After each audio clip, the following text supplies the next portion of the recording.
Hello friends, welcome to my YouTube channel. आप देख रहे हैं माय डेंटिस्ट। मैं हूं आपका डेंटिस्ट डॉक्टर उबैद अख्तर अंसारी। आज हम लोग जानेंगे कि कब हमारे दांत का एक्सट्रैक्शन करना है यानी दांत निकालना है, या आरसीटी करना है, या इसमें फिलिंग करना है। ये बड़ा कंफ्यूजन होता है कि हमको क्या कराना है। इसमें डेंटिस्ट जो बताते हैं वो चीज़ें हमको मानना रहता है। तो आज हम लोग जानेंगे कि कैसे पहचानेंगे कि हमको क्या अपने टूथ में कराना है। ये फिलिंग से ठीक हो जाएगा यानी मसाला डालने से ठीक हो जाएगा, कि आरसीटी होगा, कि एक्सट्रैक्शन होगा। चलिए हम लोग इस वीडियो में पूरा डिटेल जानते हैं इसको। तो इसको जानने से पहले कि क्या हमको कराना है, आरसीटी कराना है कि फिलिंग कराना है कि दांत निकलवाना है, इसके जानने के लिए सबसे पहले हमको दांत की एनाटॉमी जानना पड़ेगा। अब दांत की एनाटॉमी क्या होती है? हमारे दांत का जो स्ट्रक्चर होता है, जो बनावट होती है, उससे हम लोग जानेंगे कि कितना हमको डैमेज हुआ है। अगर उसको जानने के लिए सबसे पहले हम लोग एक स्ट्रक्चर देखेंगे कि इसमें दांत के बारे में बताया गया है कि जो सबसे इसकी पहली लेयर होती है, जिसको हम लोग इनेमल कहते हैं, जो सबसे हार्ड होती है, वाइट होती है। इसके बाद की जो लेयर रहती है उसको डेंटिन कहा जाता है। इसके बाद जो अंदर रहता है, जिसको हम लोग नसें कहते हैं, या इसको पल्प कहा जाता है, वो होता है। तो अब हम लोग जानेंगे कि कब क्या होना है इसमें। सबसे पहला जो होता है, हम लोग ये जानेंगे कि कब फिलिंग किया जाता है। तो दोस्तों, फिलिंग तब किया जाता है जब हमारी कैविटी जो होती है वो इनेमल और डेंटिन तक रहती है। मतलब जो बाहरी सतह सबसे होती है वहाँ रहे, या उसके बाद डेंटिन तक के रहे। अगर इतना ही कैविटी है तब हम इसको कहेंगे कि हम इसमें फिलिंग कर सकते हैं। अगर यही कैविटी ज़्यादा एक्सटेंड कर जाए यानी ज़्यादा बड़ी हो जाए, इतनी बड़ी हो जाए कि वो नसों को टच करने लगे, तब हम इसको रूट कैनाल किया जाता है, यानी इसकी आरसीटी किया जाता है। रूट कैनाल ट्रीटमेंट कहते हैं, या नसों के इलाज भी इसे कहते हैं। तब हमको किया जाता है। अगर ये इन्फेक्शन इतना ज़्यादा बढ़ जाए कि हमारे पल्प से यानी हमारी नसों से होते हुए हमारे बोन में चली जाए, हड्डियों में चली जाए, और टूथ जो है उसमें मोबाइल हो जाए, तब हम लोग इसको कहेंगे कि इसमें एक्सट्रैक्शन करना है।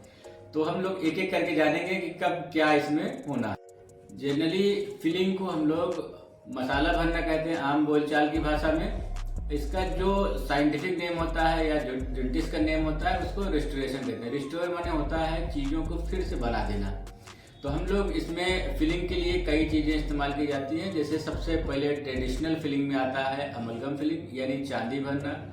दूसरा इसमें जो आता है जीआईसी फिलिंग रहता है, जो सीमेंट फिलिंग कहा जाता है। तीसरा इसमें आता है जो आजकल एडवांस टेक्नोलॉजी है, जिसको हम लोग लेजर फिलिंग या कंपोजिट फिलिंग या कॉस्मेटिक फिलिंग भी कहते हैं। ये 3 टाइप्स की फिलिंग ज़्यादा कॉमन है। तो इसके कुछ एडवांटेज भी होते हैं, कुछ डिसएडवांटेज भी होते हैं, यानी कुछ फ़ायदा भी होता है और कुछ नुकसान भी होता है। तो फ्रेंड्स, सबसे पहले तो हम लोग ये जानेंगे कि फिलिंग हमको कब और कहाँ क्या कराना है। तो जो टूथ कलर फिलिंग होती हैं वो जनरली आगे के दांतों में की जाती हैं, यानी जो दांत हमारे विजिबल होते हैं, जो दिखते हैं, उस पर हम लोग टूथ कलर रिस्टोरेशन कराते हैं। अब टूथ कलर रिस्टोरेशन कौन सा होता है? तो इसमें जो जीआईसी होती है वो इंटीरियर के टूथ में यानी आगे के दांतों में भरी जाती है, जिसको सीमेंट कहते हैं। दूसरा जो इसका सबसे पॉपुलर है और सबसे ज़्यादा इफेक्टिव और सबसे अच्छा माना जाता है, वो होता है कंपोजिट फिलिंग। इसको हम लोग आगे के दांतों में किया जाता है, जिससे दांत एकदम से पता ही नहीं चलता कि कहाँ ये टूटा हुआ है। तो ये तो इतना फिलिंग के लिए हो गया। तीसरा इसी में जो तीसरी फिलिंग जो होती है वो अमलगम फिलिंग, ये जो सबसे ओल्डेस्ट फिलिंग है और अच्छी मानी जाती है। ये पीछे के दांतों में भरा जाता है। इससे कलर दिखता है, अमलगम का कलर यानी चांदी जैसा कलर दिखता है, इसको हम लोग पीछे के दांतों में भरते हैं। तो फ्रेंड्स, ये इतना था कि हम लोग कैसे फिलिंग करेंगे। अब हम लोग जानते हैं कि कब रूट कैनाल किया जाता है। तो रूट कैनाल एक बहुत ही अच्छा ट्रीटमेंट है। रूट कैनाल से हमारे दांत जो है बच जाते हैं। ये तब किया जाता है जब हमारा इन्फेक्शन ज़्यादा रहता है, यानी हमारे कैविटी जो है वो डेंटिन से होते हुए पल्प तक पहुंच जाती है, यानी नसों तक पहुंच जाती है। तब हम इसको रूट कैनाल ट्रीटमेंट करते हैं। रूट कैनाल में आपको 3 से 4 बार अपने डेंटिस्ट के यहाँ विजिट करना रहेगा। आपके डेंटिस्ट उसको क्लीन करेंगे, पूरे नसों तक सफाई होती है। फिर इसमें जो है इनर्ट सब्सटेंस से जो गट्टा पार्चर रहता है उसको डाल दिया जाता है, जिससे हमारा दांत लंबे समय के लिए, बहुत दिनों के लिए सुरक्षित रहता है और हम इसे कुछ भी खा पी सकते हैं।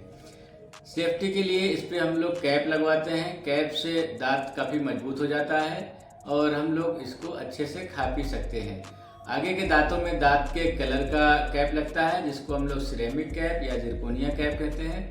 पीछे के दांतों में हम लोग मेटल कैप भी लगा सकते हैं, सिरेमिक कैप भी लगाते हैं, जिरकोनिया कैप भी लगता है, जिससे दांत एकदम मजबूत रहता है और सालों साल इससे खा सकते हैं। अब वो जानना है हमको कि कब हम एक्सट्रैक्शन करवाएंगे। तो दोस्तों, एक्सट्रैक्शन तब किया जाता है जब दांत की कोई होप नहीं रह जाती, यानी दांत में हमें कोई भी परसेंटेज न रहे कि अब ये बच नहीं सकता।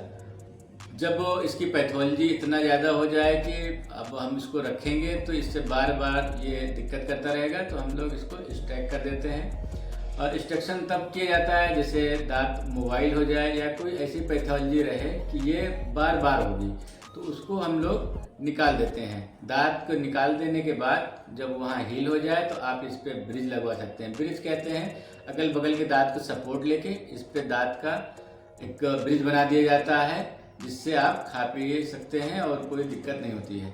आजकल लेटेस्ट टेक्नोलॉजी इम्प्लांट की आई हुई है। डेंटल इम्प्लांट से आप जहां दांत निकलवाएं वहां लगवा सकते हैं, जिससे आपको अच्छे से खा पी सकते हैं। इस पर मैं अपना एक स्पेशल वीडियो बना दूंगा, आप देख लीजिएगा कि डेंटल इम्प्लांट क्या होता है। तो फ्रेंड्स, ये इतना तो आज के वीडियो में रहा कि हमको कब क्या करना है। ऐसे ही और इंटरेस्टिंग वीडियो जानने के लिए मेरे चैनल को लाइक करिए, सब्सक्राइब करिए। Thank you.